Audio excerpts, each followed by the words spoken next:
Hi everyone, Tom was here, back at it with the seventh annual Pittsburgh Steelers Wishful Thinking Mock Draft 2024 edition. This is all 7 rounds. If you have not watched my previous Wishful Thinking mock drafts, it used to be the only mock draft I did on the channel for many years, and the idea of it is simple. What if the draft fell the Steelers' way? What if everything worked out in the way it should? It's very unlikely for all these things to happen, but the rules are quite simple. Wishful thinking is not unrealistic. I acknowledge the Steelers are not drafting both Caleb Williams and Marvin Harrison, silly things like that will never, ever, ever happen. They're never going to happen. But what I do is I look around to many a mock drafts, many a projections, many a things, and if any expert, any notable person, any person that gets paid significant money from a notable source puts a certain player in a certain position, as long as I've seen that, they're okay to be drafted there. So, let's get into the 7th annual on the channel. Tom was here. Wishful Thinking mock draft for the Pittsburgh Steelers. Hey, I'm Patrick Fabian, and you're watching Tomwashere.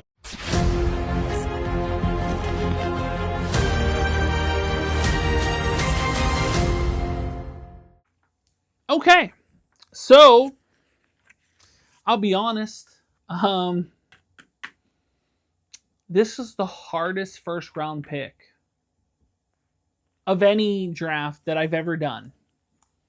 All of my wishful thinking ones, trying to mix realism with what actually is actual real news and potential uncertainty. And I made a selection. Some of you will like it. Some of you will not. But I want you to stick with me through the picks here, because I may get things sorted out by the time I come back around. Okay. The first round pick, with the 20th pick in the first round of the 2024 NFL Draft, the Pittsburgh Steelers take Cooper DeJean, cornerback, Iowa. Now I know what you're thinking. And I mentioned this in several of my mocks previously. The Steelers have 3 top needs. They are tackle. They're center especially. They are wide receiver, and they're tackle. Cooper DeJean doesn't play any of those positions. However, based on recent news, it appears that the Pittsburgh Steelers are actually trying to trade up with Denver for Mitchell, the corner. So this is not a far stretch for them to take a corner here on the first, because leave it to the Steelers when they need offense and they have massive offensive holes to fill, they take a defensive player, because that's what the Steelers do. They have the highest paid defense in the league. What's the key to a good offense? More defense. With Cooper here, what an addition he would be. Plays everything. Plays inside corner, plays outside corner, plays safety. You add him to the secondary, and he can fill almost any position. And unlike other players that don't necessarily excel being moved around from position to position, Cooper does. You can say, and rightfully so, you can say, Tom, center, buddy. Center! Where's the center? Well, I felt the centers were a reach at 20 at that point. I could be wrong. There. Also, the tackles that would be left at 20, because even though I'm wishful thinking, the tackles that would be left, Latham would be gone, the Penn State guy would be gone, the people that would be sitting there are the Washington tackle, which 3 days ago, I'll be honest, just a few days ago, when I had this first slated out, the Washington tackle, Fontenot or whatever, was my top pick. Then I found he had knee issues. I don't need a tackle that has knee issues, unfortunately, and he had to be removed from the board. I get concerned about those types of things. So I didn't see any tackle that I felt was worthwhile at that point, and I'm very down on Mims. Mims is a boom or bust, and whenever we take guys like that, they're far more bust than they are boom, and so unfortunately I was anti-Mims at that point. But I do make it right for you. I will make it right for you, I promise you. Stick with me. Because with the 51st pick in the second round of the 2024 NFL Draft, the Pittsburgh Steelers select Jackson Powers Johnson, center, Oregon. Now, I'm going to drop a reference on you. I'm not going to tell you what movie it is. Some of you will know, some of you won't. I had a little post-it. I made it at the start of this whole process. I wrote a name down. It was this name, no matter what. And that name is Jackson Powers Johnson. He is the number one center in this draft, in my personal opinion. Based on what I've seen, every other center has some form of question marks. Barton is the closest. With Barton, the concern there is he has not played center since his freshman year. With Frazier, I heard he gets moved off the ball on passing plays. That he literally gets pushed back into the quarterback. That's a concern for me. There are many concerns as far as the other centers in this draft. Van Pran has fallen down the draft boards. Other people have commented you don't necessarily need to take a center in the top picks, that almost every center in the league came from the 3rd, 4th, or 5th round. However, and I've heard I've heard the concussion issues with Jackson Powers Johnson. I've heard about them. But I personally like his game better. And if you're telling me you're getting him in the second, which I've now seen mocks, because I'll be honest, when I first made this list, not 3 days ago, but literally when I first put it down, Jackson Powers Johnson was the top pick. If you're telling me you can get him in the second, I'm going to take that action. I think this is the guy. So, Jackson Powers Johnson is your pick here. In the second, it's value. In the first, slight concern just based on the concussion issues. But at least based on what I've heard, the Steelers were leaning towards Barton. I personally like Jackson Powers Johnson better than Barton, just because Jackson Powers Johnson, has played center exclusively. And a lot of people are like, well, yeah, he's center, but that's all he can play. Exactly. I don't need somebody that's a position flexible. I need a plug-and-play guy. And Jackson Powers Johnson is a plug-and-play center, hopefully for the next decade. I wanted him in the first. I got him in the second. I'm thrilled with this result. You may not be. You may not like him. I personally do. I think it's my guy. Jackson Powers Johnson, no matter what. Are they going to do it? Based on what I've heard, unlikely. I just personally think he's worth the squeeze, and he's definitely worth the squeeze at 51. Now, 3rd round, number 84 overall. The Pittsburgh Steelers select Matt Goncalves. I know, I feel like I'm butchering this. This is like Brett Favre. Like, I think it was whoever was announced Brett Favre's selection. Tackle, Pitt. I wanted to get this guy in the later rounds. As I've noticed as of late, based on Lance Zierlein's projection, he's projected for the 3rd round. This is why I took him here. Goncalves, the tackle from Pitt, is he was a captain at Pitt. He's a starter. He's a solid guy, big tackle. Definitely someone that is can compete with Dan Moore. He is not what some of you want, which is a day one starter. However, I hope you remember, Broderick Jones was not a day one starter. Broderick Jones, they're showed to be a plug-and-play guy. You just put him in there, and he's your starter for the season. He did not start week 1. He didn't start till well later in the season. And he's starting at right tackle and not at left. So bringing in someone to compete with Dan Moore, and I think you bring him in, and you potentially bring in, maybe a potential veteran free agent to compete, and best man win. That's how you play that. It's not something that, I think the Steelers are very high on Dan Moore, to be honest with you. I don't think they see tackle the same priority as almost everybody else, including myself, sees as a priority. I think they're willing to wait on a tackle. Obviously this is a guy that comes from their backyard. I'm sure they know him quite well. And I think they would be thrilled to get this player. I would want him in a later round personally. But if his projection's 3, I might have a chance for him to fall to 4. But I decided to go get my guy now. Now we have 2 third-round picks. However, there's been a trade. I'm trying to get the full details of the trade now. Okay. The Pittsburgh Steelers have traded their 98th pick in this year's draft. They have also traded a second-round pick next year to acquire the services of San Francisco wide receiver Brandon Ayuk. And this is where the wishful thinking comes in. I mean, the wishful thinking came in earlier, thinking Jackson Powers Johnson would fall to 51. And honestly, there's been a lot of smoke with the Ayuk thing. San Francisco's saying they're not moving him, then they're saying, oh, they're 1-1 for him. Well, if they're not moving him, why is there any trade value on him at all if you're not moving him? I think they are inclined to move him, and I think they do want a 1 for him. But Omar Khan works his magic yet again.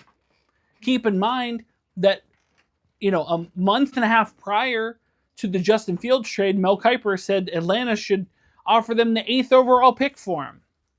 A month and a half later, Steelers get him for a conditional 6th.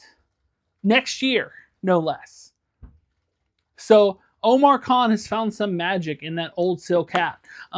He certainly can make some magic work. And would it be enough? Would it be too much for you in this circumstance to trade one of our 3s this year? Because I honestly think that second 3, that compensatory 3, is on the table. It's either on the table to move up in this draft, or it's on the table for Ayuk should that trade go down. Honestly. Or some other receiver, or some other big name receiver. Now, is trading a 3rd-round pick in this draft and a 2nd round next year too much for Brandon Ayuk? You may think so. I personally don't. Of what he can bring to this team that solidifies your wide receiver room, or at least takes very close to solidifying your wide receiver room, and brings in a solid piece next to George Pickens. You're going to have to pay him big money, but if you haven't noticed, you do not pay almost anybody on your offense top dollar. So maybe you need to pay a Brandon Ayuk top dollar, because unless you're looking at some receiver that hasn't been mentioned yet, Brandon Ayuk seems to be the name being ballyhooed around for the Steelers. I don't think the Steelers would give up a 1st to get him, and I think they would more likely give up a 2nd to get him, and I think they definitely would give up a 2nd next year to get him, and a 3rd this year. That may seem cheap to some of you. If you're some other fan like, this probably is not going to happen, they're probably not going to do this. I have seen Omar Khan work with this magic before. I have faith in Omar Khan to work this magic again. This is a guy that has done some surprising things in his short time as GM. I think it's something that can get done. But also, this is a wishful thinking mock draft, so let's take it all in stride. Okay, rolling right along here. Okay, let's recap what we got so far. Cooper DeJean 1st round. We have Jackson Powers Johnson 2nd round. We have Goncalves from Pitt 3rd round. We have Brandon Ayuk we acquired with the 3rd round pick. So we have corner, we have center, we have tackle, we have wide receiver. We filled all our needs so far. We're feeling pretty good about this, yes? Round 4, pick 119. Pittsburgh Steelers select Jeremiah Trotter Jr., linebacker, Clemson. Now, I mentioned this before. I'll mention it again. The Pittsburgh Steelers love a good bloodline. They love bloodlines. There's so many bloodlines in this draft. Don't be surprised if the Steelers take as many as they can. They're not going to get Marvin Harrison, of course, but Trotter's on the table. Chris Jenkins, the tackle, potentially is on the table. Luke McCaffrey, Brendan Rice. I could go on. Jeremiah Trotter Jr. I could go on there as well. He's been linked to the Steelers several times. He's an inside linebacker. Inside linebacker depth is a question with all the injuries they've had last year. He's certainly a guy they could add. Potential guy to be, not crazy solid, but steady. Potential to be, a future starter on the team. Does that mean the end of Cole Holcomb? Does this mean the end of Cole Holcomb? Perhaps. We don't know where he is in the rehab process, but I don't know if I'd necessarily get rid of Cole Holcomb, considering all the injuries they had last year, of which they had plenty. So, I just think you're adding depth, and iron sharpens iron. You let the best man win. And in this circumstance, adding Trotter to this inside linebacker room, not a bad thing. So Trotter's the pick here. They're going to get someone with a bloodline in this draft. This is almost a stamp guarantee. I'd be shocked if they did not. Personally, I think it's Trotter. It'd be great value in the 4th. I think he's a 3-4 round guy, and we're going to say he somehow falls to the Steelers at the 4th. Screams that Pittsburgh Steeler name. Even since the first time they had talked about it, that's something I thought they were going to do. Okay. Let's see. We're moving right along here. Okay. Let's put it this way. Do you hate this draft so far? Do you hate it? Do you love it? You may hate it after this. We'll see. Okay, 6th round, 178. This went from Arizona through Carolina. So a lot of movement on this one. The Pittsburgh Steelers take Joe Milton, the quarterback from Tennessee. The Steelers completely shuffled over their whole room. They got Russell Wilson, they got Justin Fields, and they took Kyle Allen as well on a 1-year deal. But everybody's on a 1-year deal. Every quarterback in that room is on a 1-year deal. I think they're feeling good about that QB room as far as this year's concerned. However, they have to kind of look long term, and you're probably not picking up Fields' option, which is on the a week after the draft, like the 2nd or the 3rd, something like that, May. And you're not picking up Justin Fields' option. They're not at that price. I'd be shocked if they did. Russell Wilson's on a 1-year deal. One of these guys you're going to have to potentially pay money to. Or are you going to see everything you can see out of them and then draft high next year if it all goes to hell? Obviously not Kyle Allen. Kyle Allen's here kind of just as a journeyman. Here's a 1-year contract to fill out the room. But I think if Joe Milton is available in the 6th as a development project, sitting behind and learning from Fields, sitting behind and learning from Russell Wilson, Milton, if you look at his combine, highlights, he was throwing some effortless dots. Effortless. He was, it's funny, this thing I would do in like the backyard where like I would drop back to pass and somebody would start running and I'd wait. And then I'd go to throw it, to hit him in that thing. He was waiting versus for some of the fastest receivers in the league. And he's waiting. He's waiting because he knows he can flick it about 60 yards down the field with no real effort. No, it's like a flick. It's not even like he's not like completely like gearing back and throwing it. He is like flick 60 yards. If you can harness that, if you can take the bad parts out of his game, if you can somehow get that rocket of an arm and you can coach that up to being a capable player, at the very least, a notable backup. Not a bad thing. Do we have holes in other positions? Kind of. I think we addressed a lot of those in this draft. Based on what, we're talking 6th round at this point. So Joe Milton in the 6th round, I think this is something that, could be considered. He may go higher because people will be enamored by that arm and that potential, the highlights that were on the combine tape. He may go higher. I personally think if he's in the 6th round, this is something that we should just, we should give it a shot, because he'd literally be the only quarterback on the roster next year until they do something. Obviously, being the only quarterback on the roster at a 6th round pick, unless you're Tom Brady, not a great thing. And I don't think 1 year development is going to do it. But I think him sitting behind a Fields and learning from Fields, I think him sitting behind a Russell Wilson and learning from Wilson, him learning from 2 players that have done it for more than a few years now, his ideal size and his arm strength are worth the pick in the 6th round here. You can tell me otherwise. Okay. Last pick. And I'll be honest, I struggle with this one too, because even wishful thinking, there weren't a ton of options here at this 6th round pick. But I did want to double dip a receiver, and I happened to come across the highlights of a Jalen Coker, wide receiver, Holy Cross, picked at 195 by the Pittsburgh Steelers, and really liked his game. Now, he plays for Holy Cross. If he played for the top, the top college, if he played for, say, if he was playing for Michigan, I guarantee you he gets picked higher. I like that highlight tape that much. I think he's, a solid guy, a guy that, it's funny. There were certain people that had him listed as 6'3", and his projection has him listed as 6'1". He definitely looks more of like a 6'1" receiver, but I think he's a guy that can come in and just, he's one of those guys that is steady. He's not going to be flashy. He's not going to be somebody that's high speed or anything like that, but he's going to give you everything he's got. And he's going to be one of those guys that's going to deliver the goods. So I'll be honest, like I said, there's a lot of different positions they could have potentially went in this draft, but I decided to go Jalen Coker here simply because I like his game.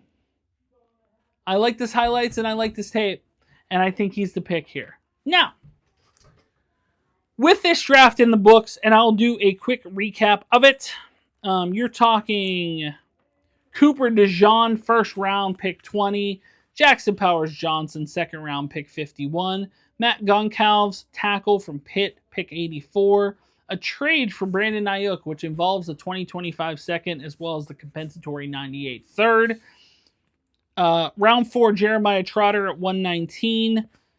Joe Milton, the quarterback from Tennessee, at 178. And Jalen Coker, the wide receiver from Holy Cross, at 195. Let me know your thoughts on this one. I'll be honest, I went through several iterations of this mock draft. Even wishful thinking, I wanted to be semi-realistic. You could say possibly that the trade for Brandon Ayuk is not super realistic. You could say waiting Jackson Powers Johnson to wait at 51 is not super realistic. However, I've seen situations where Jackson Powers Johnson fell to 51, and I've seen situations where Khan has worked some magic. I don't think it's entirely out of the realm of possibility. I don't want to give up a 1 for Ayuk. I want Ayuk. I don't want to give up a 1 for him. I don't know if he's necessarily 1 worthy, but I could be wrong. Maybe you can let me know. Maybe you feel I should give up a 1 for him. I personally think there's too many holes to fill to give up a 1, and I try to find the best possible scenario. In this case, the additional third, which I'm almost certain is getting traded. I'm almost certain is getting traded in this draft. I made that pick to get my guy. But let me know your thoughts on this mock draft, the 7th annual Tomwashere Wishful Thinking mock draft for the Pittsburgh Steelers 2024 edition. Do you hate it? Do you hate it with a passion? I don't ask whether people like it. I assume they don't, because everybody hates every mock draft. They always feel they can do better, or this should be done, or that should be done, or something should have been addressed here. I'm doing exactly what everybody else does. I'm throwing some darts. I'm hoping for the best. Have I been right on these mock drafts in the past in certain rounds? Yes. Have I got every pick right in every mock draft? No! I'm wrong a lot. I just look around highlights on YouTube and I go, I like that guy, I like that guy, I like his game, And I went through quite a few before I made this list. You might say, I want a tackle or a center in the first. You may be right. It may be a reach. However, I kind of want Cooper DeJean on this team, but also being able to get my center and tackle as well. Can I do all of those things? Probably not, but I want it, and I'm wishing for it. Therefore, my wishful thinking. Let me know your thoughts on this mock draft. And guys, thanks so much for watching. If you were new here, make sure to like, share, and subscribe. If you'd like to support me on Patreon, like John Bailey, like Brett Persing, like Faye Ann, you can do so. Link is in the description below. If you'd like to buy a t-shirt, a Tomwashere t-shirt, you can do so at Spreadshirt, as well as links to my eBay store, Facebook page, Instagram, TikTok, and the Pennsylvania Autograph Collectors Association. Links are in the description below. When it comes to the Tomwashere 7th annual mock draft, guys, thanks so much for watching, and until the next video, I will see you soon. But until then, bye everyone.